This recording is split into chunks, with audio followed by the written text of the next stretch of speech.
All right, we're live. I'm excited. This is like the third stream I think that I've done. I mean, obviously it's like the 111th live stream I've done. But this is the third stream I've done where I've changed the format up a little bit for a new book that I am working on. And I'm really excited. And it's kind of a fun thing, I think, with live streaming because it ends up being kind of a collaboration. And it's been super fun. Like I was a little nervous about the idea of like sort of live streaming while I'm working on a historical fiction graphic novel from a script. But I was thinking about it, and it's like my publisher has expressed that they're okay with me kind of sharing the process. Um, and uh, and honestly, like it's actually made the research process a lot more fun and engaging and collaborative, which is pretty awesome. So I've had in the first stream I did, actually, I guess I'm like 4 streams in. But the first stream I did, like I was having trouble finding a ship, and people in the chats helped me find the ship I was looking for from like the Victorian era, which shaved off like a ton of time from the research process. Um, I after that like have had compositional suggestions that were kind of thrown out in chat and have improved the pages. And so I'm really excited, and I hope you guys are too. But I'm just excited to see like what happens with this. And just like any live stream, it's like a little vulnerable at the beginning because who knows who will show up. But I'm pretty excited. So if you're new or you're just stumbling upon this, I guess I should probably do a quick intro as to like who I am and what I do, and some quick plugs for books that I already have out that I've illustrated and written. And then we'll kind of get into the meat of things. There's a couple things I want to accomplish during this stream. One is I would like to at least at minimum do the research for page. So we have 3 and 4 somewhat done. So I want to do the research for page 5. So what we're going to do is go through the script of Not Death But Love. And it's going to be that's the graphic novel I'm working on right now. And hopefully like start thumbnails. We'll see, because the research can take a while. But I have to knock these out, and I have all day, which is exciting. So all day long on the chase long, that's what we're gonna do here. Okay, what else? Oh yeah, I should say who I am. So I'm Joshua Kemble. I've been a professional illustrator for over 15 years. I am a professional art director. I've been doing that for like 8. And then when I'm not art directing or doing illustration and graphic design, or hanging with my family, I am doing insane things like graphic novels. I've done 2 so far that are published. So the first one that was published, ooh, my goodness. I have like a pile of papers to my left, and then I have my books on top of the pile of papers. So I was reaching for this, and it almost knocked over the pile of papers, which would make for really entertaining live streaming, except for the fact that it's off camera. So you just hear this thud and then see me like go, oh no, which again might be worthwhile, but we'll see. So before we get into kind of drawing and all that fun stuff, by the way, I've just noticed this. I'm going to just adjust this real quick. Hey, that's better. There's a tangent on the drop right there. This guy, it was like right here, which is visually really awkward to have like a line just meeting there. So that's why I had to adjust that super quick just to kind of get that fixed. Okay. 2 Stories is my first published graphic novel. I'm about 25 pages into 2 Stories book 2. 2 Stories book 1 is a graphic novel about my journey dealing with depression, and sort of how I've learned to cope with that, as well as finding faith growing up as a geek in the late 80s and early 90s, where I'd do things like dress like Indiana Jones for an entire year when cosplay wasn't even a thing. And then also caregiving for somebody with panic disorder and some of the harder realities of like sort of dealing with mental illness as well as having mental illness issues and stuff like that. It's a very candid slice of life book that's kind of in the line of like American Splendor, that good old autobiographical indie comic, and it's available in stores, in fine independent bookstores, and also you can order it, and I recommend you order it on Amazon. And if you have Amazon Prime, you can get it shipped for free, which is really cool to you. So if you want to support what I do and support my channel, that's a good way. Now we got another plug, and then we're going to get into the content. And you guys can let me know. I'm imagining like subscribers are already into what I'm doing. Might be like, ugh, I don't want to watch a plug. But for new people, yeah, we'll see how that goes. So okay, last plug, and then we'll kind of get into the fun making stuff. I have this lovely graphic novel coming out from Graphic Mundi. It is Jacob's Apartment. It is a story about how some questions can shake even the strongest faith. At first glance, college roommates Jacob and Sarah seem like polar opposites. Jacob is a Christian who is questioning his faith because he's dealing with his father dying of cancer. And Sarah here is his roommate, who is also dealing with kind of trying to figure out what to do with herself after a broken relationship, and is kind of going through a lot of one night stands and all that stuff. And so like Jacob's sort of turning to drinking to kind of like deal with his grief. Sarah is starting to question like sort of her lifestyle and her identity. And both of them are in this strange early 20s questioning phase of life, in which the one thing that they find connection in is their mutual dreams to create literature. And they also start finding connection in their physical dreams, or their actual dreams. And their dreams start kind of interweaving both in real reality and in fiction. And you'll see things like childhood stuffed animals becoming characters in the dreams that sort of tie together, and bees and all sorts of strange, surreal things. But it's a really cool slice of life, coming of age story, in the vein of Ghost World or Eternal Sunshine of the Spotless Mind. It is, if you like that kind of story, you would probably like this book. So if you like what that sounds like, I encourage you guys to go to your local box chain store or your local indie bookstore. The beauty of this one is it's distroed through Diamond, so you should be able to, in theory, go to like any store that carries books, any reputable store. If you ask them to kind of carry this book in their store, like from like Barnes and Noble to like the last bookstore, like I'm just thinking ones in California, or your LCS, they should all be able to carry this book. So yeah, I'd encourage you guys again, if you want to support indie comics, if you want to see more comics out there, more variety of comics rather than just superhero stuff, and not knocking superhero stuff, but it's a little dominated by superhero stories. And if you want to change that a little bit and add a different genre to what's available on the comic book shelf, then prove people right, that prove my publisher right, that people want this kind of stuff. Also, you can pre-order it on graphicmundi.org. And that was a 10-minute pitch.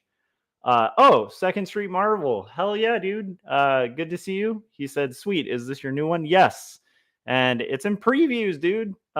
Which is kind of cool. But yeah, Graphic Mundi is putting this out, and it comes out like I think June 6th. So yeah, so make sure you've pre-ordered it. Yeah, and that'll basically do it. Oh, cool. Second Street Marvel said gonna have to pick this up and do a giveaway. That's rad. I hope everything's okay. Second Street Marvel, local, actually really great YouTube channel as well. For all you Myrtle maniacs out there. And yeah, it's fun to see you in the chats, man. I hope recovery's going well too. Yeah,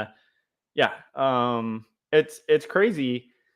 Uh, so he had the guy who runs that channel. He lives here locally. We met at like a comic book signing a while ago, and he got like hit by a car when he was like biking, and like this guy's pretty awesome because he's like back to doing videos like almost like a month in after that kind of thing. And what was weird was also my friend Corey was in a motorcycle accident within like a week, and recovered really quick too. And I was realizing there's a lot of people out there that are like way stronger than me, because I am a person who would be like in bed just complaining. Like I don't know if I would recover as quickly. And awesome, he's back to writing, which is cool. So I'm glad to hear it, dude. And yeah, like I think things are good in May in the Antelope Valley. Like the second they get later, like as we start getting into like the high heat in the summer, those are the moments where I'm like, I don't know if where we live is the best place. But luckily we have like a new AC unit in my house, and so it's like a little bit more it's a little bit more doable. But here I am again, like I'm telling you, I'm one of those people. I wouldn't recover quickly from that because like I'm complaining about bad air conditioning, like that's where I come from. Anyhow, he said it's certainly been a journey. Yeah, and understandably, and it's I don't know, it's an inspiration to see you rocking it, dude. And also I really want to say, really fun YouTube channel.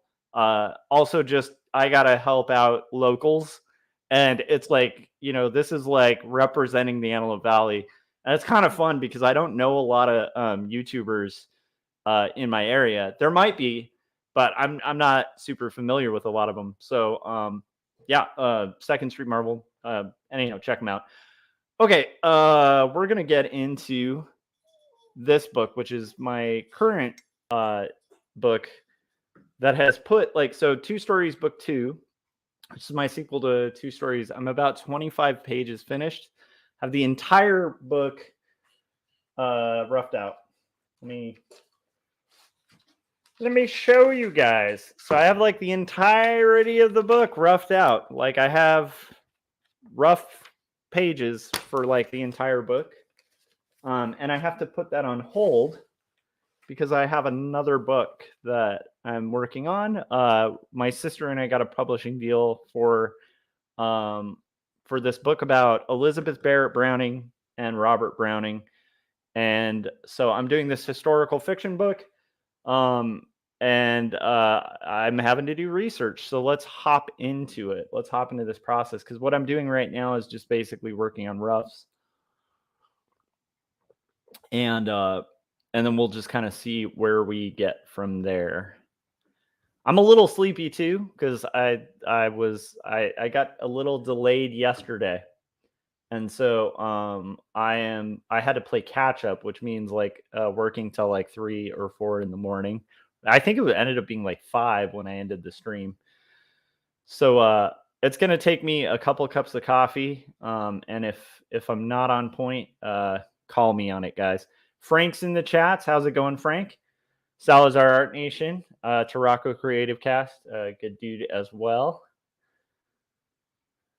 Okay, let's get into this. So Frank said, still grinding. Well, I did get some sleep, so that's good. I was just explaining I'm like a little sleepy from the last stream, but I think we're gonna make it. Okay, so let's get into the format. I'll walk you guys through it too, since it's kind of new compared to what I usually do. So To the left is going to be the is that your I think that's your right. To my left, boom, right there is, or I guess to my right. Oh my gosh, I am so bad at this. Whatever, pointing that way, there is the roughs that I'm going to be working on. So this is the rough for page 1. We walked through this and did historical, like, fiction research. Like, we had to look at the location. This is Elizabeth Barrett Browning's brother. Uh, um, and his name's Edward Barrett. I think his nickname was like Bro. And we found the location that this happened, but basically he's out, he's boating. We see the boat kind of with like 3 friends on it and him driving it. And then it flashes forward to the boat underwater and we see his hat, which was a nice touch that we kind of came up with. Now we've got what I'm going to do is I'm going to do one quick change to page 4, which we finished roughing out yesterday, which is him drowning. So the one thing I wanted to add to this before we kind of move on to page 5 is I think it's important to keep that thematic tie of his hat in the top of the water. So I need to look at like his head. These are roughs, by the way, not final pages, right? I think Second Street Marvel will know this because he's read 2 stories. And hopefully, I'm excited to hear you're going to order Jacob's. That's really cool. And again, since you're local, man, if you order it and you want me to sign it for Myrtle Maniacs or anything like that, dude, just hit me up on like Facebook or Twitter, and we can meet up at like a Starbucks or something. I'll sign whatever you want, because it's local. So let's see here. Okay, so now we're gonna do the hat. The hat is I want the hat basically up here at the surface of the water to kind of tie into the previous page, and I realized I didn't have that. So and it's like those little touches I think that make comics good. So that's what I'm gonna do. Is kind of add a hat, so we have that like Victorian cap. Second Street Marvel said sounds good. Yeah. And again, like, you don't have to, but you know, I just thought if you want to do a giveaway for your channel, that'd be a good way to do it. Let's see here. Okay. I am going to try to get, in fact, I need to contact Bases because I am going to try to organize a signing. I'm doing one locally at Barnes and Noble in June. But I think it would be fun to organize a signing at Bases for maybe July. So I'm going to kind of talk to Bases and see what I can do. But I want to. Okay, so let's get back to this this page, and I want to have the hat. Like I think it's important to have the hat. He's wearing one of those like tweed hats, you know, that English gentlemen used to wear. I need it to be kind of sinking into the water, so we're going to kind of play with that for a second. And then once we're done with this, we're going to have to get into some crazy research for the next section. So okay, so there's the hat. I'm going to have it kind of under, and it's just going to be subtly there. I'm going to have like, you know what? I don't like that it goes flush. It should be kind of like more like that. There we go. And I'm just going to add a little bit of shade to this.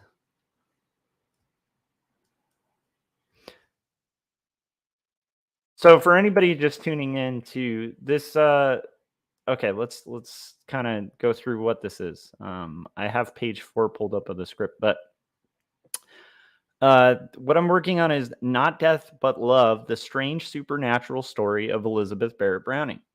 It's written by my sister, and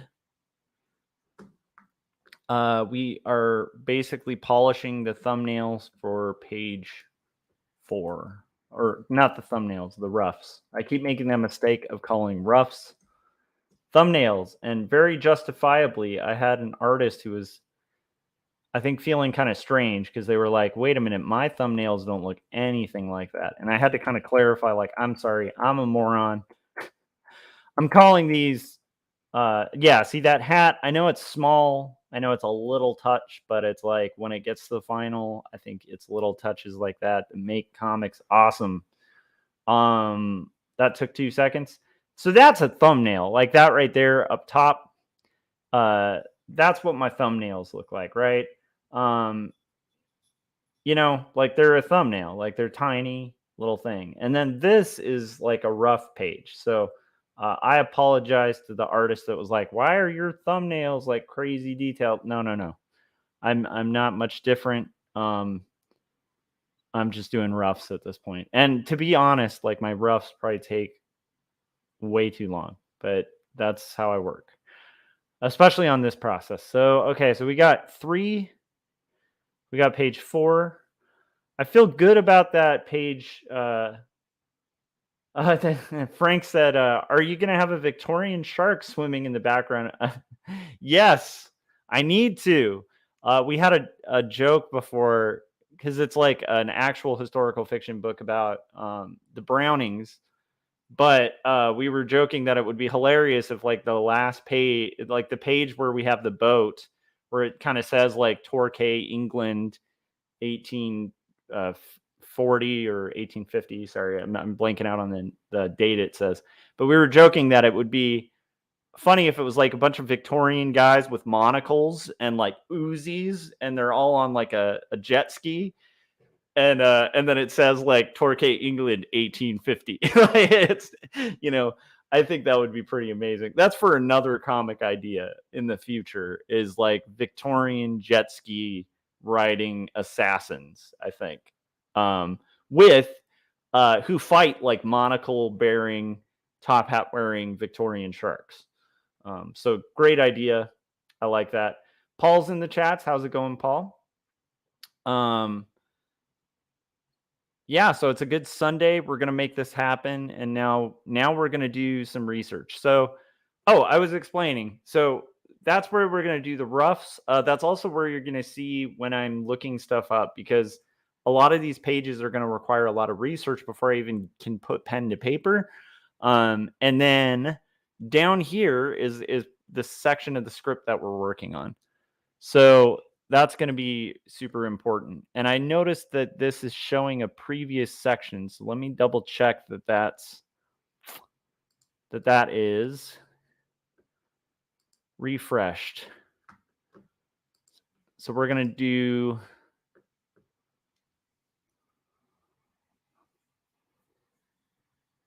oh, that's fascinating. I had it all set up and now that has disappeared. So we're going to do a, that's fascinating. That's not refreshing. Okay. Oh, there we go. Boom. That should work. There we go. It's finally refreshing, which is exciting. All right. So,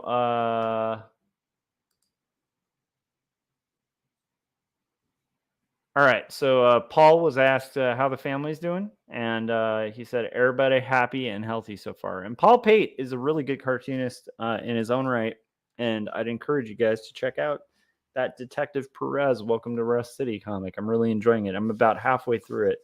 If I ever have time to read comics again, that'll be the comic I'm going to read the rest of. All right, so we're going to get into this, and I got to pull it up. Okay, so let's see what the next page has in store for us.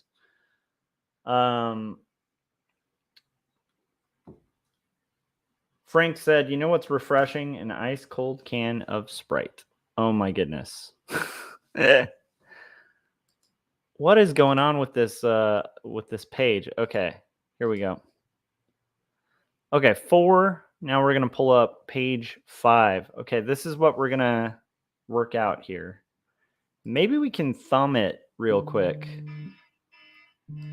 Oh my gosh. I have my alarm going off, you guys. All right, let's turn that off. Okay. So maybe we can thumbnail it out real quick. And I mean actually thumbnail, not like misusing thumbnail. So I don't want to spend a ton of time on it, but okay.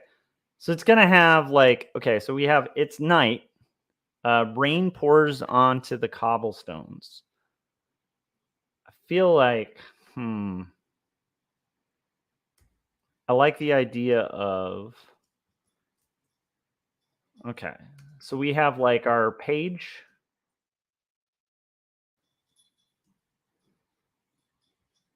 Okay, I need to read this entire section. Okay. So it's night, right? It's night. That's going to be 1. Rain pours onto the cobblestones. So I'm thinking it's going to like be a high shot of the night sky with maybe some buildings or something. I'm going to just say night sky. Shot 2. Let's go ahead and break this all down.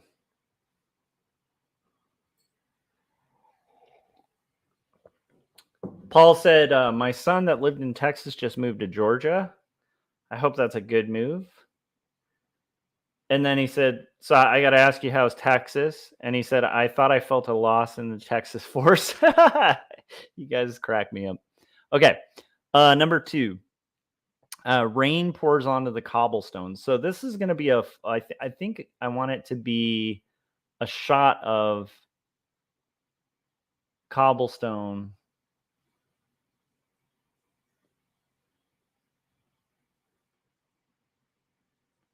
rain.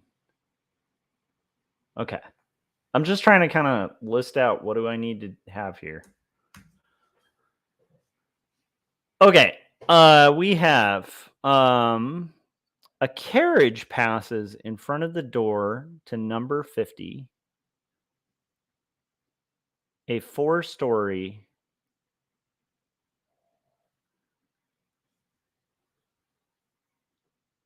a 4-story 18th century brick house. So that's going to be 3 carriage passing house. Could be 2 panels, but we'll kind of figure that out in a second. This is just the process that I go through to kind of break something down into a thumbnail. Gary said, "Good morning." Good morning, Gary Hodges. I'm guessing Second Street Marvel still in the chats, but Second Street Marvel from your channel, I will tell you that like your taste in comics, you would really, really like Gary Hodges' work. He does a comic called Dinosaurs versus Mars Bots, and it's just like it aligns with a lot of the content that you seem to be drawn to. I recommend you guys check it out. But in particular, Second Street Marvel, check out Gary Hodges' Dinosaurs versus Mars Bots. It's just like, I don't know, I have a feeling you'd like it. It's like Pulp Fiction meets oh my gosh, Scott does this so much better, but it is like Pulp Fiction meets the X-Files. It's an incredible book. So yeah, anyhow, welcome, Gary. Gary helped me actually on the last one with his seasoned researching skills. Okay, so now we've got a caption. So I'm going to just say caption. And then, okay, so we have a caption. We're going to have a sound effect. Sound effect. Second Street Marvel said, I'll look into it. Yeah, I think you dig it. Yeah, Gary, Second Street Marvel, he's local here. I was just saying before you joined, he's local here, and he has a really good YouTube channel. And I met him at a comic book signing at our local comic book shop, Bases Cards and Comics, which was cool. And again, like I was saying, I think that I talked to Rob. We were possibly going to set up a signing. I got to confirm that with him because he was saying to kind of, we'll work it out like within a month or so. So actually now is the time where I should call him and bug him and be like, let's get that signing going. Frank said, I can vouch for Dinosaurs versus Mars Bots. The art alone is great. Yeah, totally. Paul. Okay. I don't understand. I missed a little bit of the chats. But Paul also said Dinosaurs versus Mars Bots is legit. Yeah. It's like a cartoonist's comic. It's good. Okay. The SFX are clatter clatter. And then we're gonna have beneath the eaves of the building across the street huddles. Okay, so this is gonna be, let's see, 4 is gonna be a close up. It's gonna be a mid shot of Robert Browning. I'm gonna just call him RB. Bundled against the cold, hat pulled low, he watches the door to number 50, clutching a letter in one hand. So I think this is gonna be watching door. RB, watching door. And then 6 is going to be clutching letter. So that's going to be like an insert. Like if you were doing this in a film, like that would be the moment where you have like a shot you don't have to pay the actor for. You just film somebody else's hand. Okay, so I'm going to save it. We have a 6-panel page. Whew, exciting.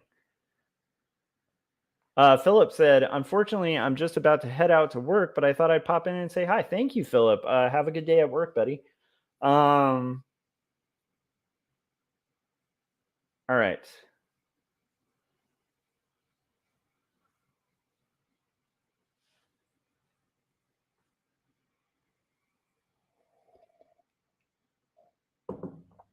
All right, we're going to rock this business. Okay, so let's thumb this real quick. We have the night sky. I think, and this is where I got to be real cautious with the thumbnail, right? So we could do something where it's,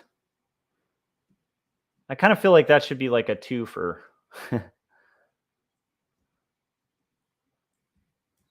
Actually, okay, you know what? I think I like the idea of it being a little slimmer for the night sky and a little taller. So it's going to have like, we're going to probably have like, maybe it's a moonlit night. We'll see, right? So we're going to have like our moon. We're going to have like some clouds. It may be possibly going to be like, you know, you'll see some buildings or something like that. I'm not sure what those buildings look like. We're doing a thumb right now, not our rough, okay? And then you're going to have your night sky. I like the idea of the rain and the cobblestones. So this is going to be like the cobblestones, and maybe it'll be some water. And heck, why don't we allude to the upcoming sequence where it shows Mr. Browning? So it'll be like a shoe.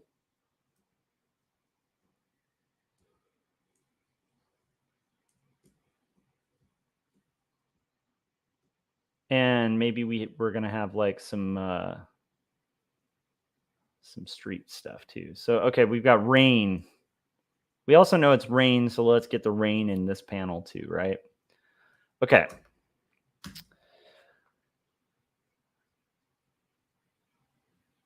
Paul says, when I'm drawing on my iPad, my hand always touches the screen and changes colors or tools and does weird stuff. Wondering if the glove prevents that. Yeah, like I do think that works that way, Paul, because when we had that art meetup, a lot of the people who use like the iPad Pro use that the like glove that does like the 2 fingers, the 2-finger glove, which is also something you can't talk about on YouTube. I'm joking. But the two-finger glove does sound like some kind of restricted, crazy, yeah. Anyhow. Um, okay. Speaking of the two-finger glove, let's see here. So we've got carriage passing a house that's going to be 2 panels. Maybe it doesn't have to be 2 panels. I don't know.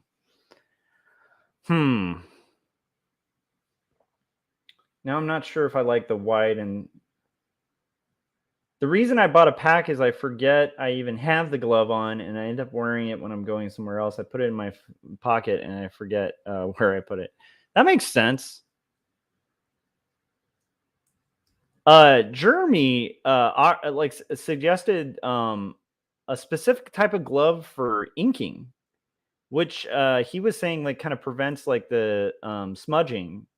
When we met up, and I was like, "Oh, dude, I gotta check that out." 'Cause I've been going old school with just like pieces of paper folded when I'm doing, the 2 stories pages, hand done and stuff. Does that work? Again, this is a thumb, not a rough, so we're gonna kind of assume that works. Okay, so we have our night sky, we have our foot and the cobblestone rain. We have a carriage passing a house. Let's see. And we're gonna have to, like, here's the fun part. We're gonna have to research that house, find out what that house looks like. But right now I'm just doing a thumb. Okay, so carriage passing a house. Do I want to have carriage passing a house in 1 shot or 2? Or like 1 really wide shot?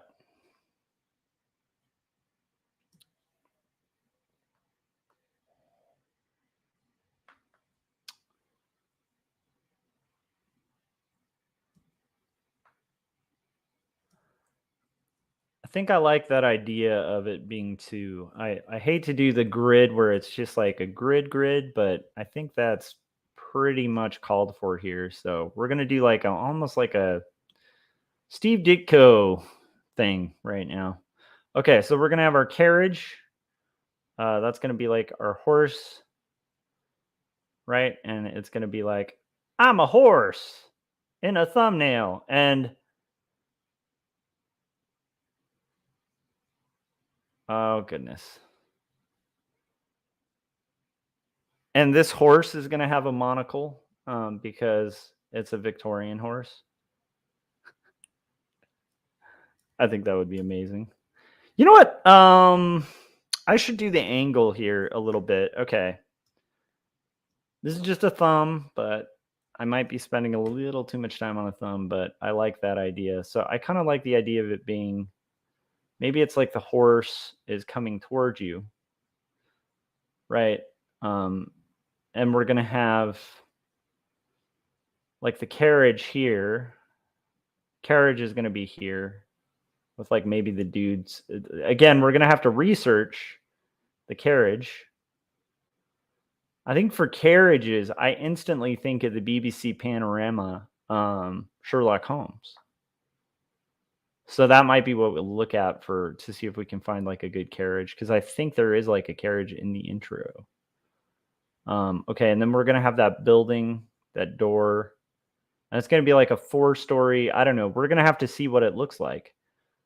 But yeah, so I think that's gonna be 1 where it's like the carriage. We got our building there. And then I think for 2, we're gonna have it here. I think this is in London, so we're gonna have like a lot of flats, I'm imagining. And again, we're gonna have to do a lot of research. And much like a Sherlock Holmes intro, instead of 221B, it's gonna be like no 50. Okay, and we're gonna see that, and maybe we see the wheel of the carriage. And again, rain. It's raining, guys. It's rain. Hallelujah. Okay. Now, again, to kind of pull this together, I want like a foot here, maybe. There's a foot. There's something afoot. And I'm going to have that letter here just to like seed in like, hey, we got like, okay, we got our foot, got our letter, we got our building. Okay. Josh, it never occurred to me to do thumbnails that small. I always do them full page. Duh. I like the small approach. Yeah, I'm going to do rough after this, right? But my thumbnail is going to be super small just to kind of like keep myself from being too precious, which I might be being because it's already like 40 minutes. Frank said, I'm a fan of the artist glove. I've given them away to some fellow artists. Yeah. Yeah. Jeremy recommended one for inking that's like these white gloves. And they're pretty amazing. So I'm excited about it. All right. Let's see. Ooh, we're getting close to an hour. So, and we haven't even gotten into research. So I got to pick it up like a ska song. Pick it up, pick it up, pick it up. Okay. Man, I'm here all night, guys. Okay. Caption 50 Wimpole, London. Okay. This is going to say, I think this is going to have that here. And the way that those are going to happen is like, I have those kind of Victorian sort of frames where it's going to say 50 Wimpole, London. Okay. And obviously that caption is going to be a little higher. Okay. Clatter, clatter, clatter.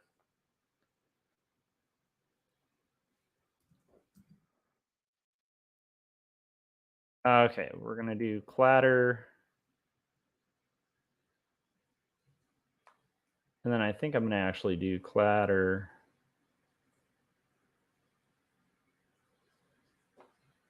Ladder. And it's going to get a little smaller, right? Woohoo! Boom. All right. This is going to look like unintelligible gibberish to people. Gary says, here all night, guys. Literally. Yeah, it's going to be one of those moments of like, no, seriously, literally.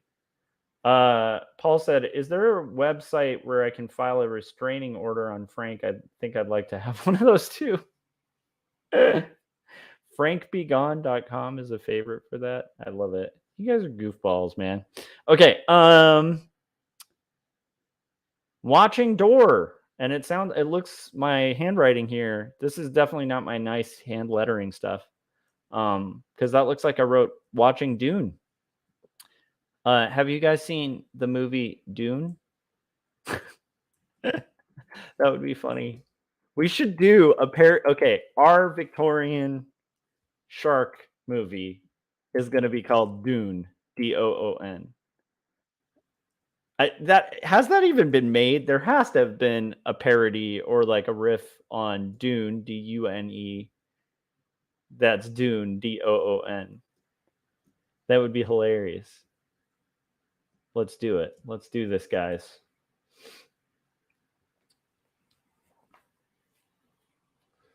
Gary said, I'll send you the links. All right, guys. You guys. All right. Watching door. I like the idea of he's going to be kind of shrouded in beneath the eaves of a building across the street. Huddles. This needs to be beneath the eaves of a. I don't know. We're going to have to figure out what those eaves are, but I'm guessing that's going to be like something like this. And we're going to have kind of almost like a guy, and this is going to be Robert. He might have a hat. We'll see. A lot of people at this time have like a hat. So we're going to call this the eaves. Going to have, and we're going to see watching the door. of the building. And this is going to be one of those Victorian flats. I don't know. We'll figure it out, guys. Okay, great. And then it's going to say clutching a letter in one hand. This is going to be the hand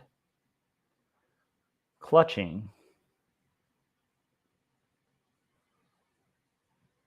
a letter. Okay, we're also going to make that, because that's going to be like our insert. I'm going to scoot this over, and then we're going to get into fun research time. So I'm going to have this over here.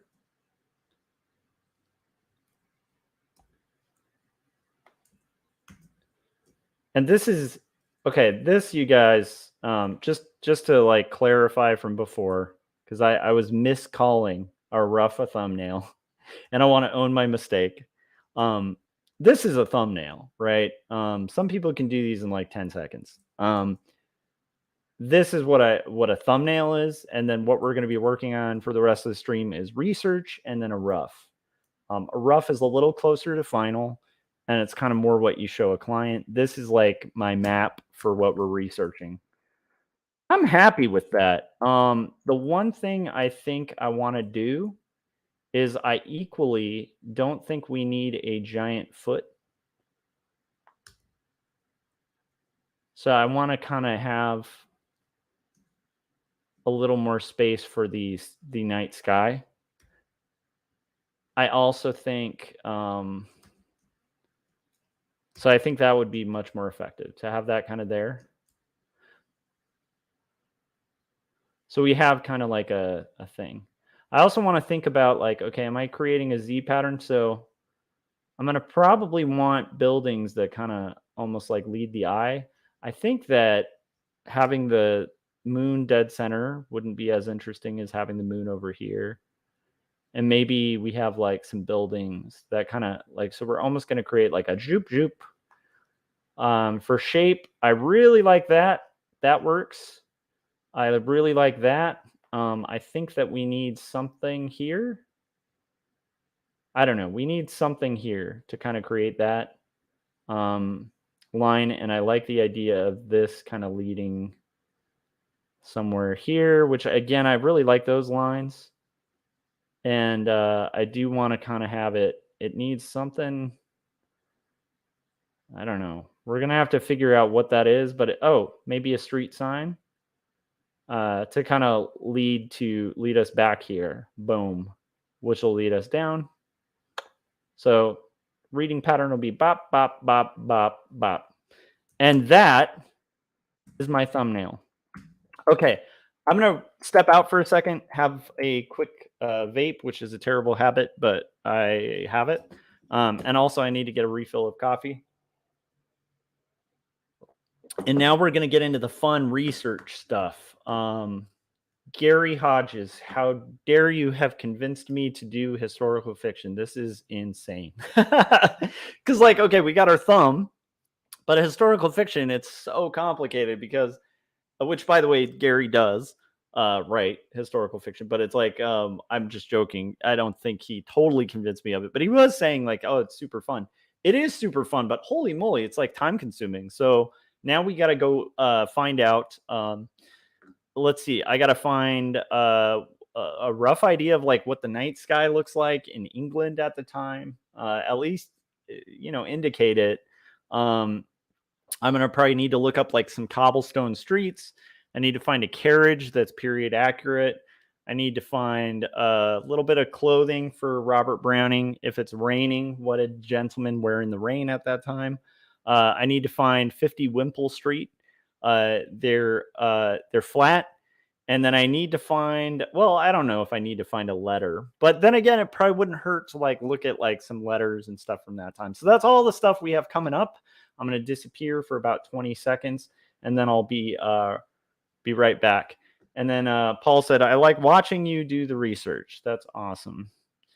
And you know what's funny is just by saying do the research with like the terrible meme culture online, people are going to be like, flag the video. He said do the and I'm like literally doing like real, like actual research where I need to find period accurate stuff. Okay, I'll be right back. Clip Studio is a subscription on the iPad. Oh, so it's studio based. That's poopy. Yeah, like that's one thing. Before I take my break, I will say, like, I love Adobe. I think Adobe is the best creative suite there is. I equally am just gonna say, like, the subscription thing kind of sucks. Like, you're sort of roped into because there's no other game in town. Like, I know there's some competitors, but like, really on a professional, I think we're going to do an art casters on that too. Like, is it worthwhile, having the Adobe Creative Suite? I think I'm going to argue every time, yeah, like you should as a creative, especially if you're a professional. But holy moly, like the subscription thing kind of sucks. It's cool, but it also sucks. Like you end up spending a crap load more money than you used to. It was usually like a once every 4 years expense before, and now it's like a monthly cost you're just going to pay till you're dead. That's the one thing that sucks about the subscription programs. But the plus side is it's updated a lot. You have access to the whole creative suite. It's pretty cool. All right, I'll be right back. Okay. So I'll disappear for about 5 seconds and I'll be back. Ba-doom.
Oh, coffee. How dare I forget my coffee? Hang on.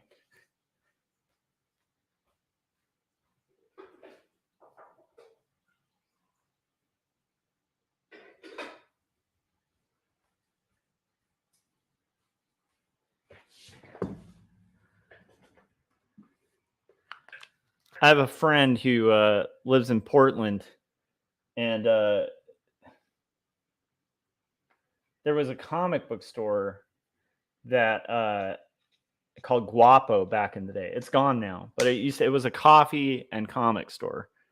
And he walked into the store and saw Shannon Wheeler of Too Much Coffee Man, like sitting there drinking coffee, and he had the urge to go like, "Hey man, it looks like you've had too much coffee, man."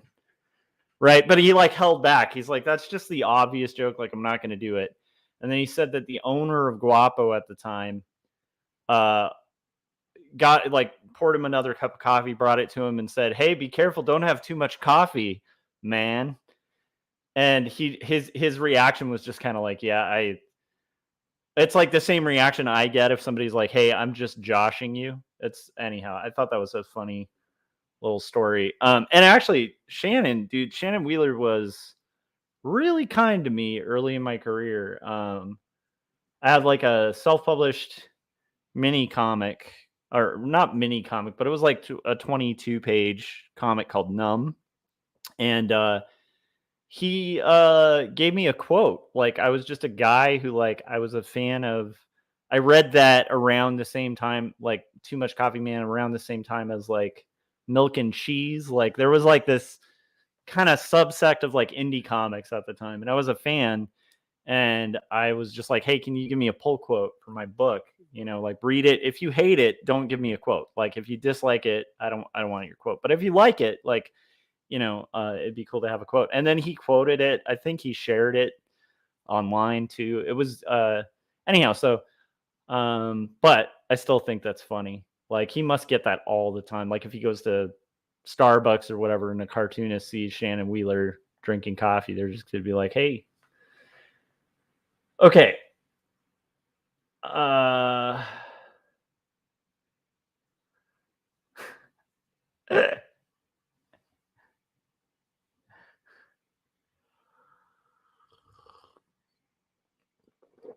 Second Street.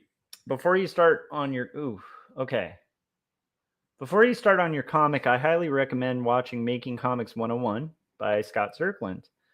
It'll save you from dumb mistakes, but also inspire you to create. I agree. That's Scott's Making Comics 101 is great. All right, guys. Now we're gonna get into the fun stuff. So we have a bunch of research to do. I have my thumbnail. I'm gonna real quickly call this thumb. Whew. All right. We have like what we need to look at. Um, and we're gonna kind of find different things. So first we're gonna say, okay, it is night, you guys. Um, so what I want to find first is I need to find something that's gonna be like this. I need to find a rough idea of like what a Victorian sky looks like, with a little bit of like Victorian rooftops in England. Which actually shouldn't be too hard because a lot of the architecture in England remains the same. I'm going to be interested in seeing if they still have the Browning's residence. Um, Scott Cirkland joining says, thanks for the endorsement, Paul. See, Scott is everywhere. He is always watching. He knows when you are sleeping. He knows when you're awake. How's it going, Scott? Scott just finished the Young and the Dead cover for the latest Young and the Dead issue. That was cool. At least the inks, and that is very exciting. Young and the Dead, another great comic series. But yeah, dude, Scott Cirkland's is pretty brilliant.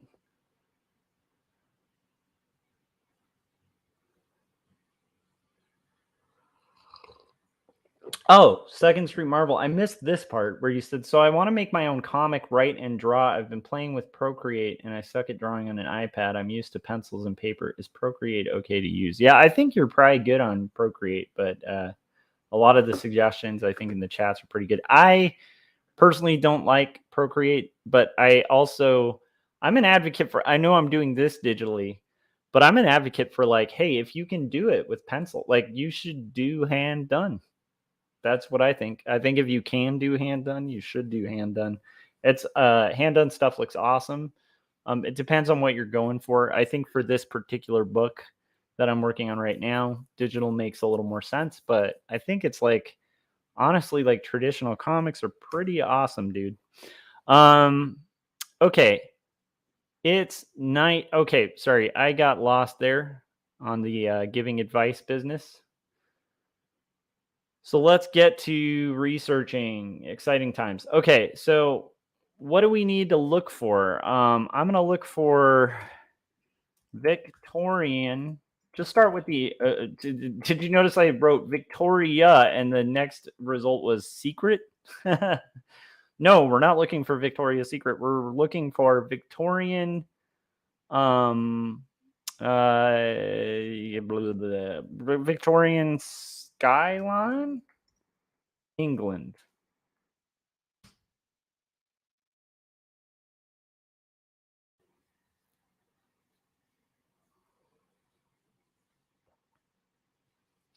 You know what? Maybe it would be better to work backwards here because This is me thinking. Frank said, "Stop digital shaming, Josh. Keep digital out of your mouth." I like it. Get digital out your mouth.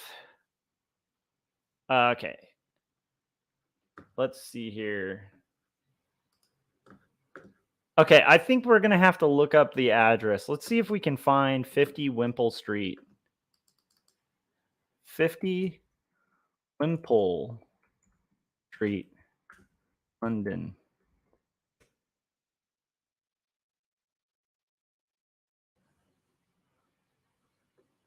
Why is Wimpole Street famous? During the First World War, it was the headquarters of the Emergency Surgical Aid Corps. Is the Barretts of Wimpole Street true? See, that's Wimpole Street was about the Barretts. It's like more of a romance, though. This is what I like about this script. This script is not a romance comic. It's not talking about a romance. So I think we need to go to, let's see if we can actually check this out. This is the coolest thing about being in the future, guys. Let's go see if we can find out what is consulting rooms. I don't know. I want to see it. Let's just keep zooming in. Why can't I? There we go. That's what I need. I'm going to go here and I'm going to look at 50 Wimpole Street from the street. Dangle this dude. Oh my goodness. Okay, where's 50? That's the problem, is like I'm trying to make sure I'm rotated in the correct direction here. Is this it? Look at that. Elizabeth Barrett Browning plaque. Isn't this cool? So this is our location, guys. This is where Elizabeth Barrett Browning lived. And look at these buildings that, like, this is the kick-ass thing about London. I mean, I can't have cars in the area, but really, like, it's pretty period authentic. So our night sky. So strangely, like this awning here, this is definitely a modern, like I get the feeling that the brickwork here is old school. Even maybe like that's we'll have to look from above, but like it looks like that top area is like glass, like a skylight or something. We'll have to see. These windows are way newer. I think that if this were period authentic windows, it looks like they were upgraded probably on the building. But I'm guessing they probably had like more of a look of like what's over here. But what's cool is if we get rid of this awning and go with like more of an old Victorian awning, this is where Robert could be standing. Now I'm trying to think, would that be visible? Because he needs to be a little bit hidden. There's 50. Look at that. Oh, that's so cool. I love the modern interwebs. Whoa, crap. What I don't like is what just happened there.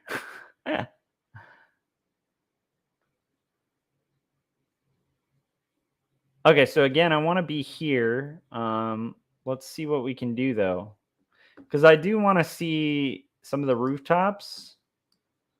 I really, like, absolutely adore, though, the interwebs. I mean, like, what a cool thing, right? We can go to a historical location and we can check it out. Did I lose track of 50? That's my question here. Oh my gosh, did I lose track of 50?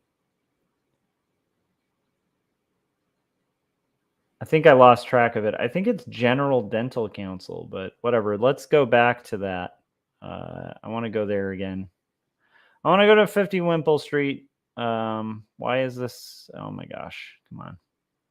Let me go back to 50 Wimpole Street. All right, let's get back there. Let's get back. Let's keep zooming in. Consulting rooms is where we want to be. Ooh. Okay, where is that? Consulting rooms. Do you see that? I was right. That was a skylight. Isn't that cool? All right, let's face our location. Let's find it again. Sorry. I don't find the navigation of this super easy, but there we go. Look at that. Okay, you guys. So what we're going to do, you guys, is okay. It's that building, okay? I want to go back in, and I want to almost okay, so we're going to move back a little bit, because this is really great stuff for, like, I don't know if you guys are as excited about this as I am. I think that's a really cool building. We can also find pictures of 50 Wimple Street on the interwebs, but I'm going to kind of keep going back. Let's keep going. Oh, let's go back here. Let's keep going back. Let's go back this way. And this will make more sense in a second. We're going to Wimple Street, guys, ladies and gents.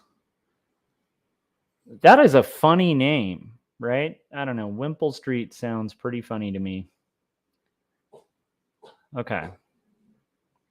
Like, what's a wimple, right? Sounds like a kind of unstrong street, I guess. That street is such a wimple. Okay. Here we go, guys. We're going to... Got some dogs barking. Speaking of, that's a good reminder. Okay. Okay, so we've got Wimple Street.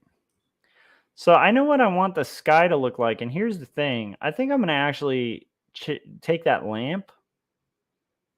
That's not going to be the kind of lamp you have in Victorian England. But holy moly. Okay, so we got our first image. Okay, let's go back to our window capture. Boom. Go back here. Did the Barretts meet Houdini? Houdini, okay. Man, this is a slightly close to our plot. Originally, we had that kind of in the plot, that specific thing, Frank. But it turns out Houdini was like way too young for that to happen. So I think Elizabeth did meet Houdini, but it was when she was a very old woman. So like for the time period, it overlaps, but I think that now I'm gonna have to, like, I'd have to kind of revert to Lavender on that, but like the writer. But my understanding is that Houdini just didn't work historically. Like, it was too much of a stretch to kind of fit him into the plot. Plus, he was so recognizable. But I will tell you that there may or may not be another magician that was well known in the comic.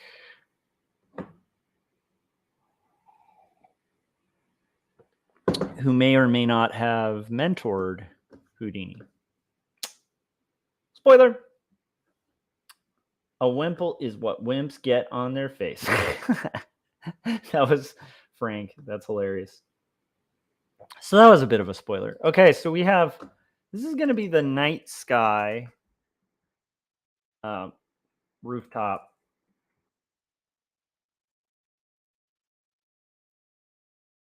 I really like it. I like it. It's a good... Okay, we're going to save that. I am so glad that that location is still there. You know, it's still a location that's pretty awesome. It would be cool to actually go there. Okay, rain pours onto the cobblestones. Let's see. I don't think they're going to have cobblestone in the modern one, but we can look. We can search together and see. Does that look like cobblestone? Heck no. Okay, so we want to also get back to 50 Wimple, and now I feel like I've lost my way. I've lost my direction. Where are we? Are we heading in the right direction, you guys? Ah, there we go. Yep. Boom, there's 50. Okay, so we don't have cobblestone. That's going to be a problem. This is a narrow street, too, so that's good, but also kind of going to be tough. But how cool is that?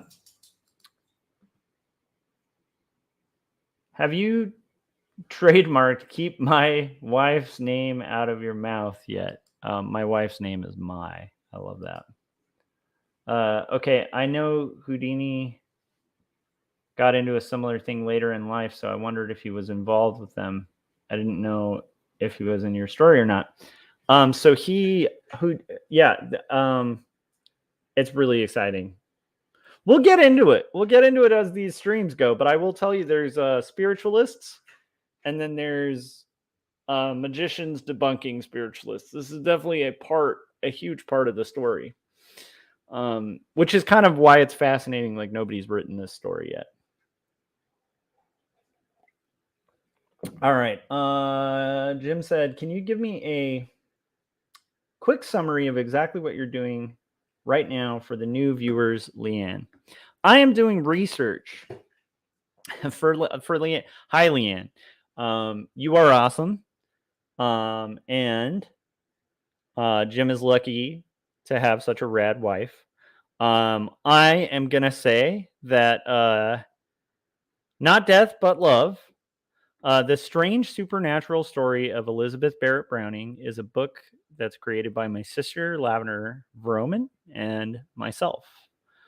And right now I am pouring through the script that's written by my sister. And honestly, I would do this with my own script as well. And I am breaking it down. And at this point, I am finding as much research as I can to go from a thumbnail, which is like this little sketch that I did. Here, I'm going to turn this off. So this is my thumbnail. It's like my little map of what I'm going to do. It probably looks like gibberish. And if I sent that to my publisher right now, they'd probably be like, well, what is this? So I'm going to make a rough, right? And a rough is going to give me an idea of the lighting, the props, the mood, the staging, the costumes, all of that. So right now I need to do a ton of research to find that. And I feel like I lucked out because I found Wimple Street. And I found a good shot of the rooftops. And so we have one thing that I don't have to look up later on. Like now I know, okay, that's my rooftops that are going to be, that's basically finding this part, the thumbnail, right? That's what I'm looking for. So now I have these rooftops. So now I just need a night sky. Does that make sense? Jim, let me know if Leanne found that to make sense. Okay. It is funny though. I think to anyone unfamiliar with like the iterations of art where you're kind of starting with thumbnails, which are like really loose little sketches, to roughs, which are like really rough sketches of your final, and then finals and full illustration.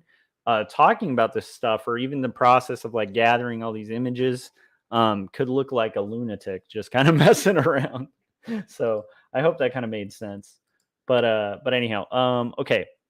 What else? Where are we at for time? Okay, I have to let my dogs out to go to the restroom because one of them is letting me know that he needs to go out. He's a pug. I'm gonna kind of, I don't know if you guys can see him, but I'm gonna go let all the pups out so they can have a little potty break. I will be shortly back. because my dogs are awesome. I'll be right back, and then we're going to look to see if we can find more than just the night sky rooftops, which I think we will have luck with. All right. I'll be right back.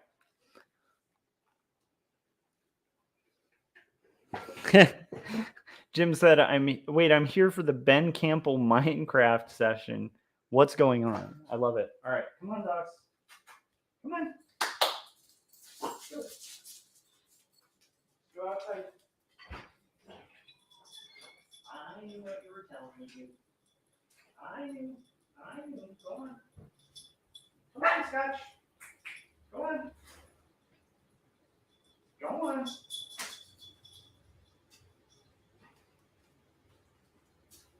Fix. You too. You too, pretty girl. You too. My goodness. All right, go on.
All right, I know that was exciting live streaming content.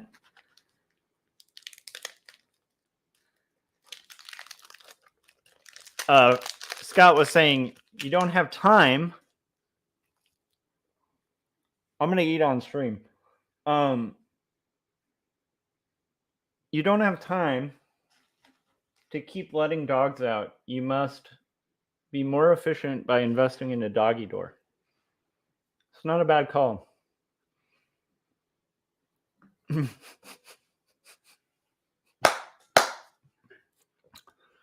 Jake was saying dead air is my favorite content, as is eating. It's like ASMR for people. Okay.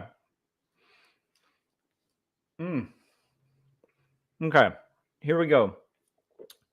Let's find the next research. We're on a hunt to discover history, you guys. Okay, we found Wimple Street.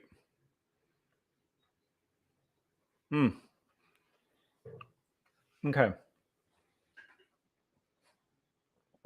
We found Wimple Street.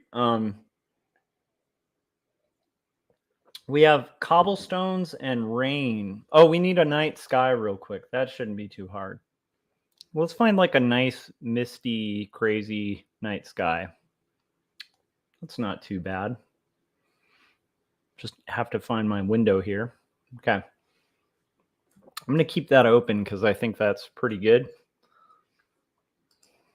London, rain, night sky, Wimple Street. Images.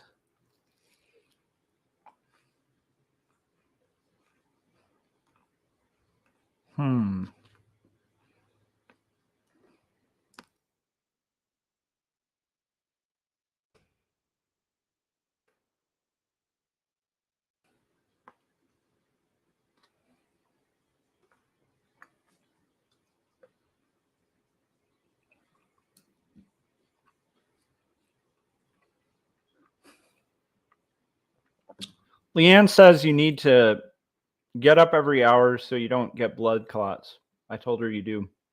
You know what? That's my excuse. For every hour, I get up so I don't get blood clots. I like that. Pay Ben extra to let the dogs out. That was Frank. Okay. What do Josh and Baja Men have in common? Oh no. This is a setup for a joke, and I don't remember the Baja Men song. That was Jim.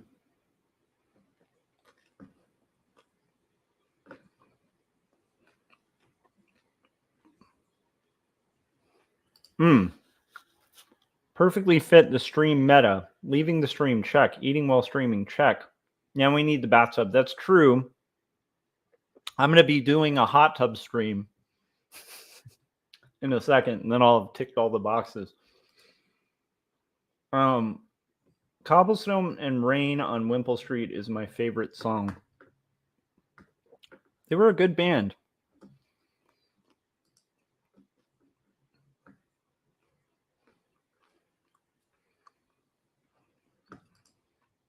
That's the one. Right there.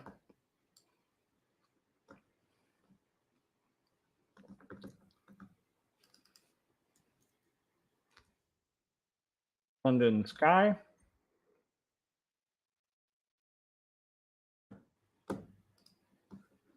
And I want a better moon.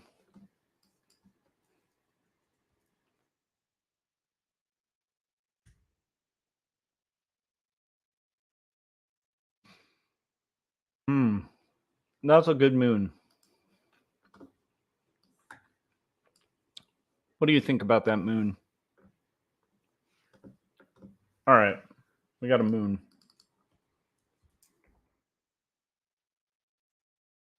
Do you think, to be accurate, I should have the moon like with a top hat and a monocle so that the moon was more Victorian?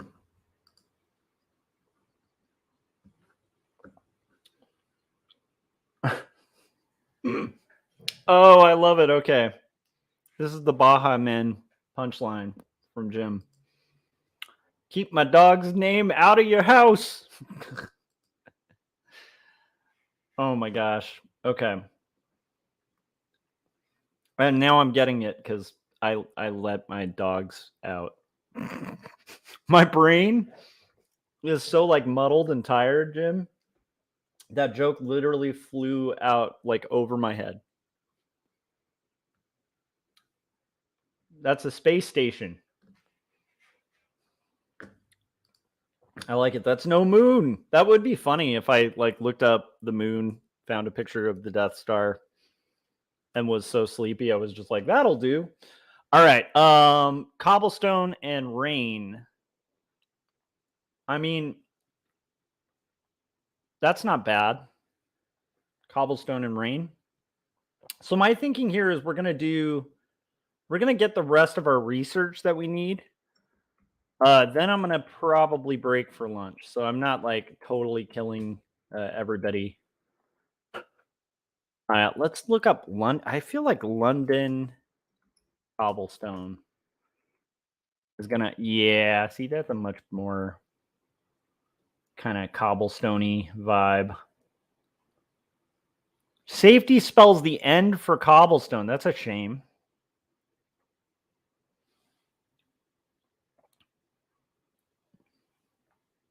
Okay, so here's the thing we're gonna do.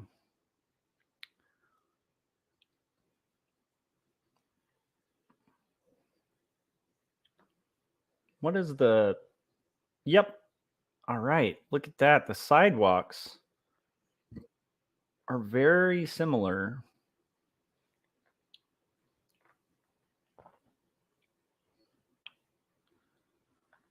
I'm going to actually do this.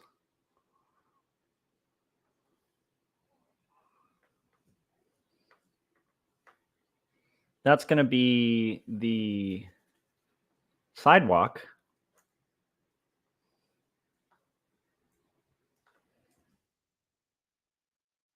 We're going to look up.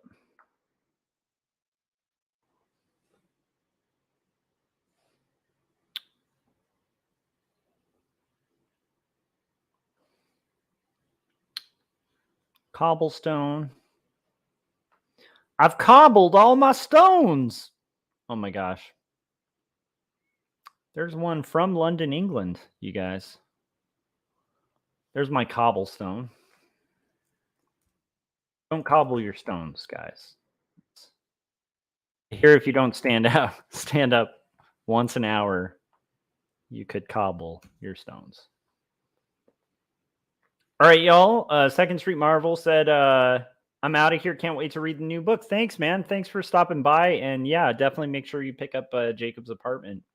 And also for people watching, make sure you guys are watching Second Street Marvel. Just good overall guy.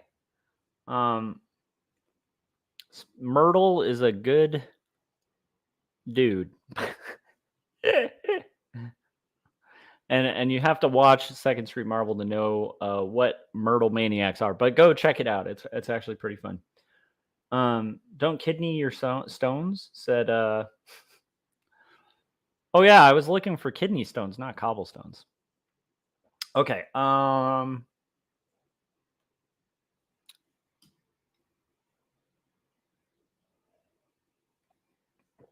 Man, Jim is on fire with the jokes today. What was the turkey's favorite rock group? The Gobblestones. He said, "Yeah, I just said that, and I got and I got sleep. I almost said I got sheep. So I have no excuse." Teenage Mutant Ninja Myrtles. I think Second Street Marvel will appreciate that joke. Okay. What do we got? All right, now we need a pant leg and a shoe that's Victorian. Oh my goodness, you guys. It's nonstop.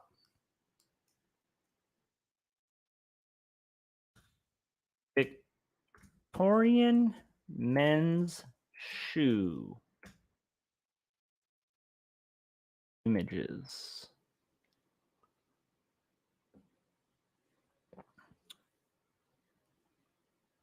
Dude. Is that a men's shoe? Because that's pretty rad. You know what I'm saying? That's a pretty...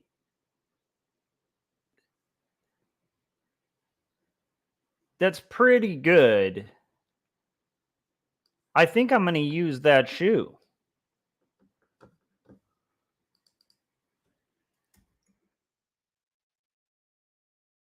What was it called?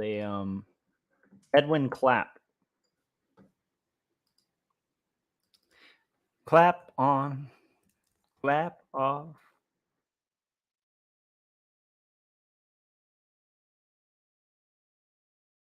All right, we got our shoe.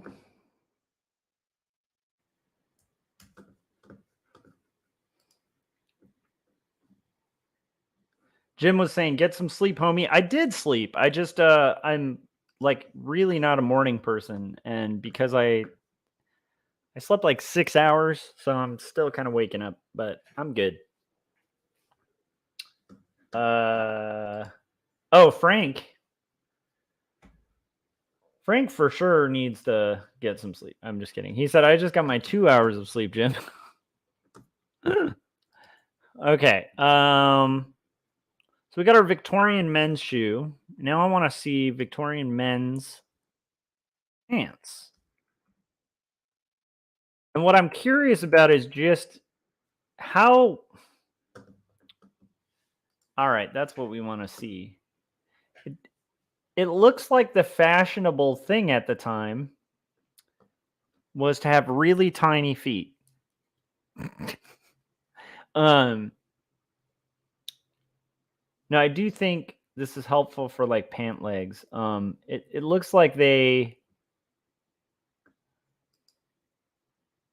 I feel like Robert Browning should be rocking something like this. This is pretty nice. Actually, ooh. I don't know if he'd do the big fur coat, but that works really well for like rain. So it looks like this kind of shoe would probably be in fashion, and then we literally would have like they were definitely doing like the cuff of the shoe was like low. That's what I was trying to figure out is like are they usually high cuffs? Like are they cut like higher up, like above the ankle, or are they going to be like kind of dangling low? And it looks like they're very like almost like baggy pants. Um, here's another route. We could always go with like an Ulster coat, very Sherlock Holmes and Watson-ish. Okay. So I'm going to call that pants. Like, you know what's cool is this is actually going a lot smoother than the trying to find that ship. Okay. Frank says Victorian men's shoes and pants is a strange kink for the show. Did Victorian men bind their feet? I think Victorian illustrators just drew really tiny feet and very strange proportions. um okay, so let's do we've got a carriage.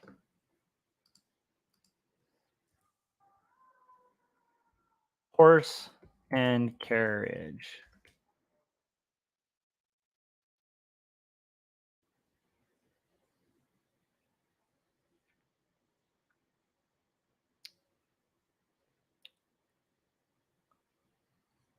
And you remember my thumbnail, right?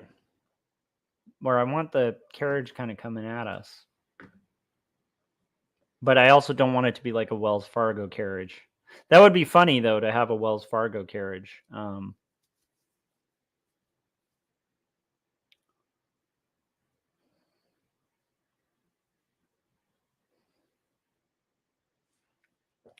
So the kind of carriage I'm thinking, I think I want it to be something equivalent to like this. Do you see that? That seems pretty cool. Now I'm like, I want to go to this website, Horses and History. You guys, horses and history. Transport and carriages in the Victorian era. The hansom cab. Okay.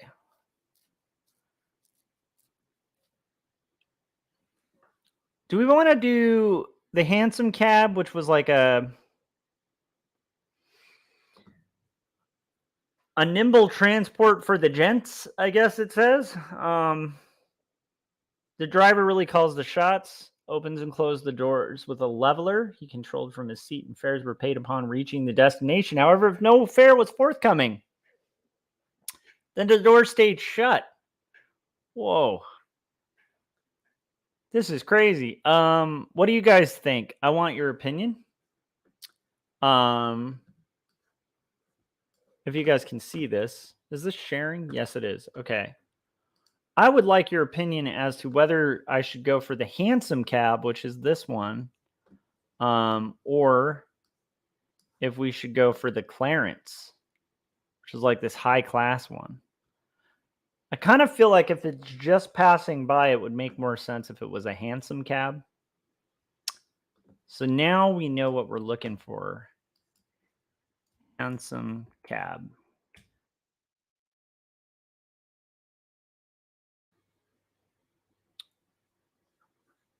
Oh man. That is a pretty good sketch.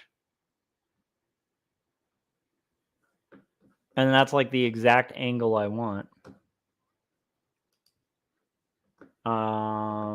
But it's a drawing, and I tend to want to find references that aren't just drawings, but still, look at that. That's almost like, you see my thumbnail? That's like the exact shot. Like, that's a little surreal to find. So I'm going to call this handsome cab. And it's very handsome, you know? That's one handsome cab. And Frank said I choose handsome cab too. And also he said, how handsome is this cab? Frank, we're on like the same wavelength of lack of sleep humor. Okay, so we got a handsome cab going. That's very exciting. Let me see if I can find another. Ooh.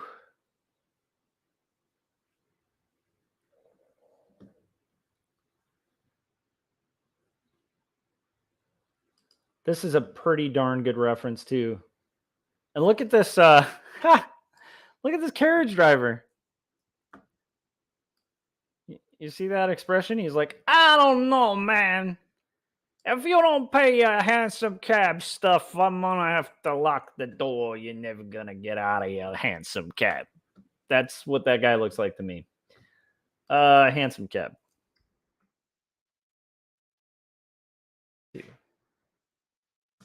Hey, ladies and gentlemen, I have found the handsome cab. So we've got that. Man, we're already 3 panels in. I gotta go let my dogs in now. Who let the dogs in? We'll kind of find that out. So I'll be right back in 2 seconds. Let my dogs in, and we'll finish this up.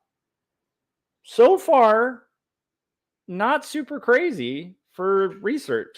Only an hour and like an hour, basically. That's not too bad. Okay, I'll be right back.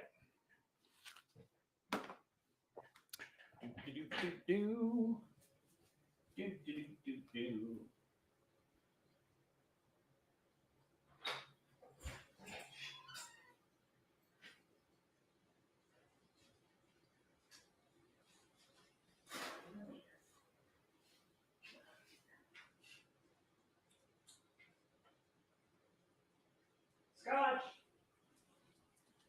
Scotch.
All right, you guys are good dogs. Here's your little snack. Snack. And where's the little guy?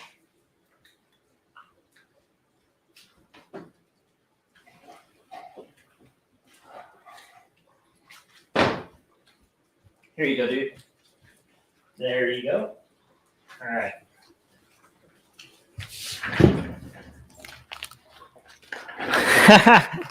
Frank said, is Josh calling Scott? So my sister who is living with us, my sister-in-law, she has a little chihuahua named Scotch, Butterscotch. And it's, yeah, so that's why I was calling Scotch. We have like tons of dogs in the house. I'm going to have another snack.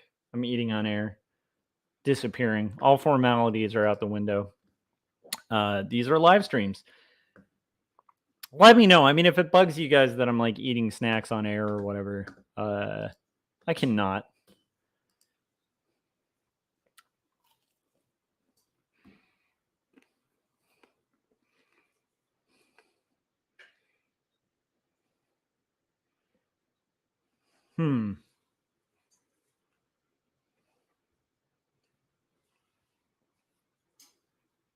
Okay, we need to.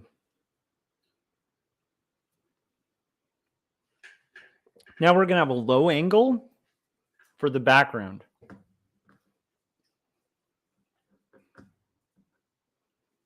So let's go back to this. Let's go to Wimpole Street.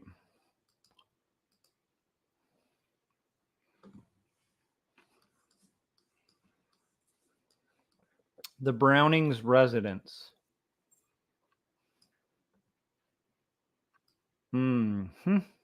50 Wimpole Street.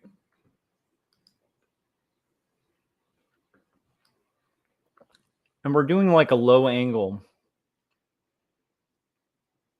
which is sort of perfect for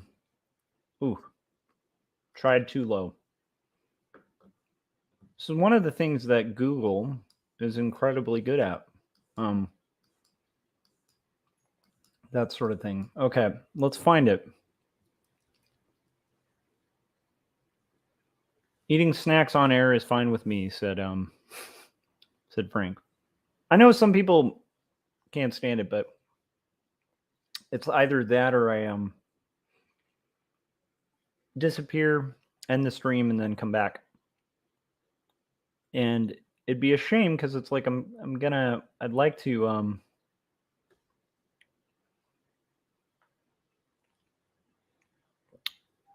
at least finish up the research for this page before wrapping, because I figure that also gives us a little bit of resolution.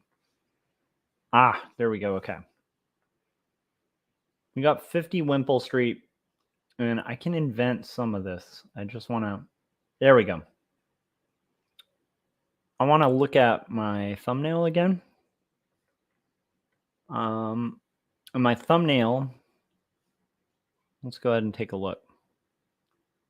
The thumbnail has,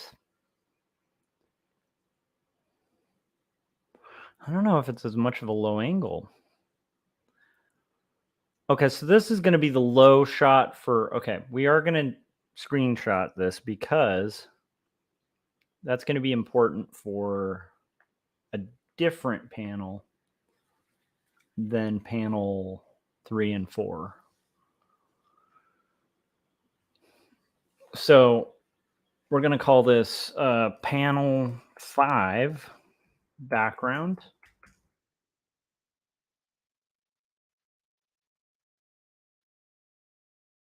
Perfect. It'd be a shame if something happened to that stream, says Jim. I told Jim about, Jim, have you checked out the Monty Python bit of that yet? It's definitely worth it. I told Jim about that when we had our meetup last. It's one of my favorite Monty Python bits. It's like, I think it's Eric Idle. Who goes in, and Michael Palin's playing like a it's one or the other. I know it's Palin and Idle, I think, in this scene. I can't remember which one's playing which. But I think it's Eric Idle being the mobster. Thinking about it, though, it's probably Palin, because they tend to have Palin play like the mobster guy. But anyhow, so a mobster comes into like a military base, and he's like, it'd be a shame if something happened to all your tanks. Like, he's trying to like shake down a military general for like protection money. It was funny. Like, it'd be a shame if something happened to your soldiers, you know? I don't know. That's a good bit. Jim said, going to check out that bit right now. Yeah, that's good. I think it's like, I don't know. It's like a colonel or something that he's meeting. You'll have to remind me if you watch it, Jim, like which one played the mobster. I think it tends to be Palin who do the fast talking like American. And I could be remembering the whole thing wrong, and it could be somebody different. All right. Now we need something that's a little more standard, because actually, this is actually a street level view that's going to show the horse. So horses. Okay. I need my horse here, of course. And I think we're going to go back just a tiny bit more. Got it. I absolutely love Google, though. I gotta say, it's pretty cool. Oh, there we go. Okay.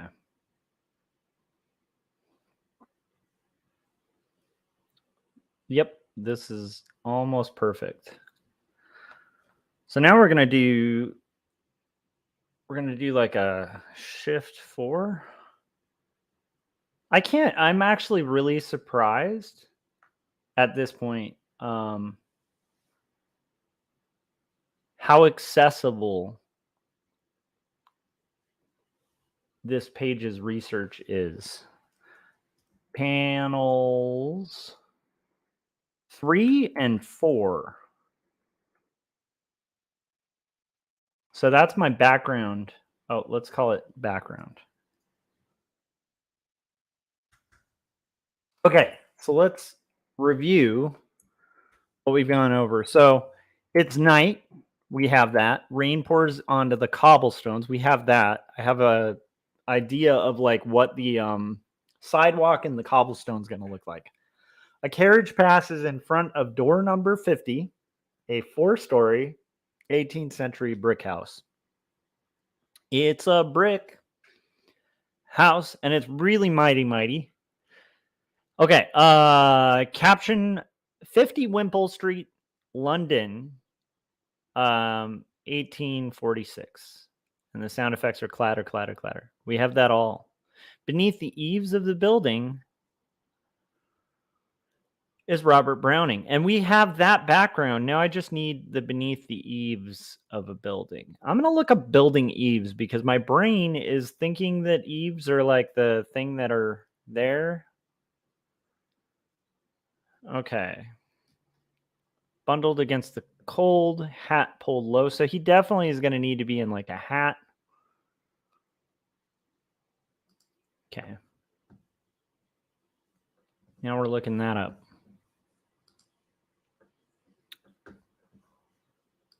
All right, we're going to get away from this. We're going to look up, I need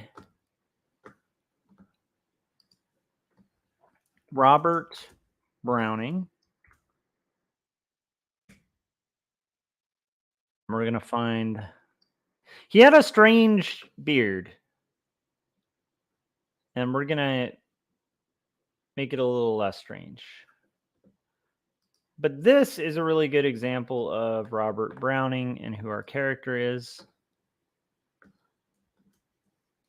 And Elizabeth. But that guy on the right is Robert Browning. A young Robert Browning.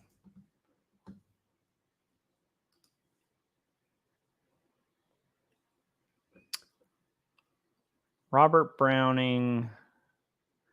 I want to see just some of the costumes he's wearing, like even as an old man, just to get, I mean, that's pretty good. That's another thing that's interesting about pants at the time. They had this like kind of interesting waist. Like they just had like a mile of space between the end of the hips to the waist. Let's see if we, this is pretty good. I mean, this is from a movie about the Brownings, and I don't think men were wearing tights at the time.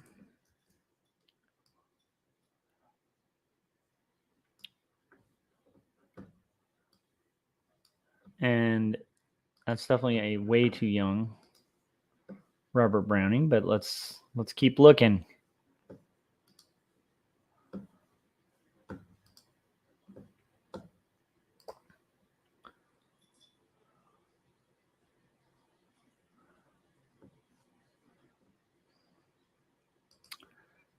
That's pretty good for like a he's obviously not this old, but it gives me an idea of like the coat and the costume. Okay, let's try. So now I've got like some Robert Browning reference. I still am going to need, I have a rough idea of what his face is going to look like. I still am going to need, what am I going to need? Thumbnails. I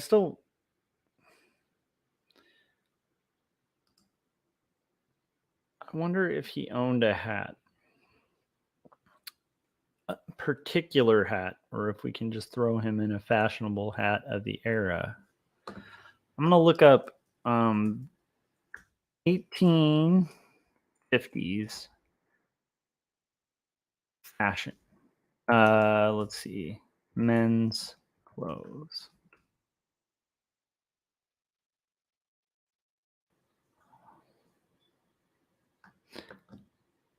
And I'm thinking he might be kind of upper class, but let's just see if we can find a costume.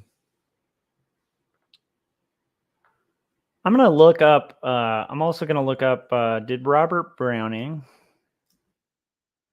and top hat? I want to see if he actually owned a top hat. I know like bowler caps were way more common.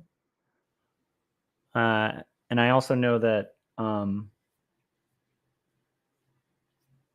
Robert O'Keel, like it's like pre-fedora, but like a lot of men would wear a different kind of hat than a top hat. But I think a top hat might have to work.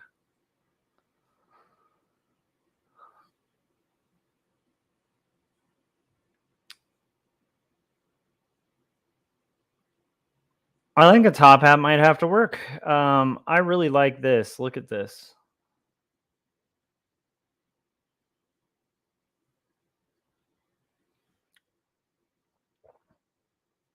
That's perfect for a costume. Let's see if we can find.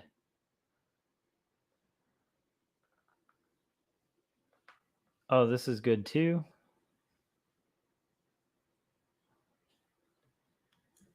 That's very good for a costume. I don't think he had like these butler back though, you know. I think that's a little higher class than Robert himself might have been. Poet as he was, you know, I think part of their marriage being so contentious between like Elizabeth Barrett and Robert Browning was the Barretts were like a family, like one of those like big, wealthy, crazy families with like a huge lineage and inheritance and stuff. And then Robert was sort of this self-made man. That's pretty cool. I like that dude's mustache.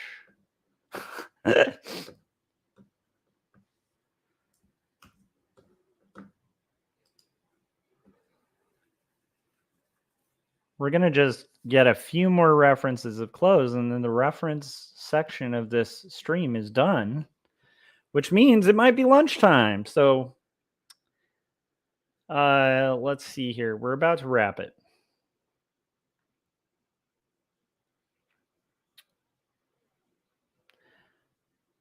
I do want to look up one other thing, which is just in case.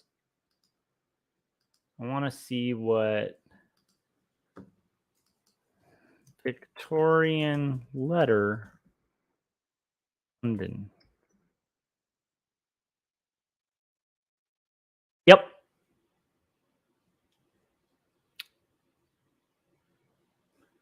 All of these are helpful. Like, I don't need to know much. I just want to know what the postage looks like at the time. So we got some sort of crazy things, but I think this is possible. And there we go. I've got like a good 3 letters. So I'm going to label this letter. Oh my goodness. I just realized I've been. So I'm going to label this one letter. I'm going to label this one letter. Label this one letter. And I think we are all set to start the crazy rough. That's what my dogs call art, is a crazy rough.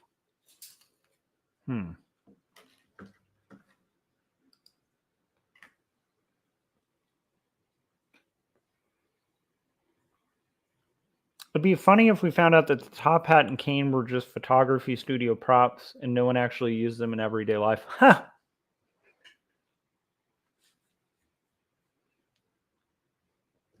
Just a bunch of Victorian men playing dress up for photos.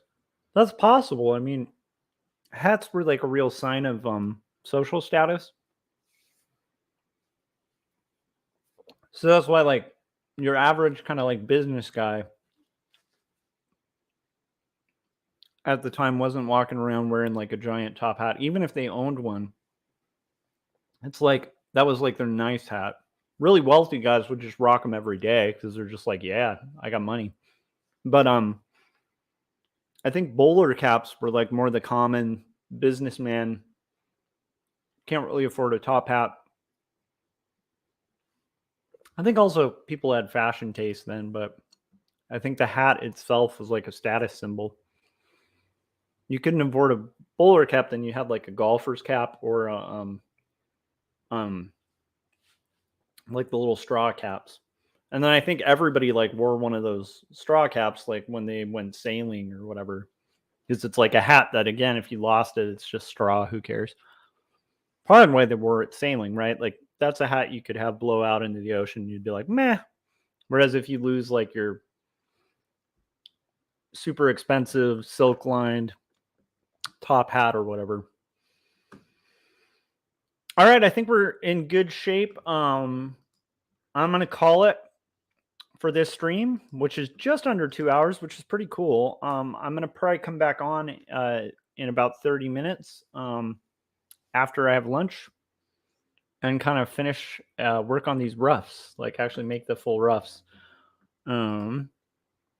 So let's go to this, and I will let you guys know. Whew. All right. I am Joshua Kemble. I appreciate you guys hanging out, doing all that fun stuff. Make sure you pre-order Jacob's Apartment. You can get this at any indie bookstore or mainstream bookstore. You need to request it too right now before it comes out in June. Ask that the store that's near you carries it. And like whether it's a Barnes & Noble, a small indie mom and pop shop, or your local comic book shop. Fine bookstores everywhere should be carrying this book, Jacob's Apartment. If you're into Eternal Sunshine of the Spotless Mind or Ghost World or anything like that, this book will be right up your alley. Prove to the bookstores and to my publisher that people want more than just the mainstream. Graphicmundi.org, where you can pre-order. And you can buy my book, Two Stories, today, out from Marcosia Enterprises. This is available at most independent bookstores. Definitely make sure you request that they order it. They have to order through Ingram if they do. If not, I would recommend the best place to get this is on Amazon. This is my comic that tells it's a slice of life story about my journey dealing with depression, caregiving for somebody with panic disorder, and then growing up as a geek in the late 80s and early 90s, and the strange weirdness of Christian schools. So that will do it.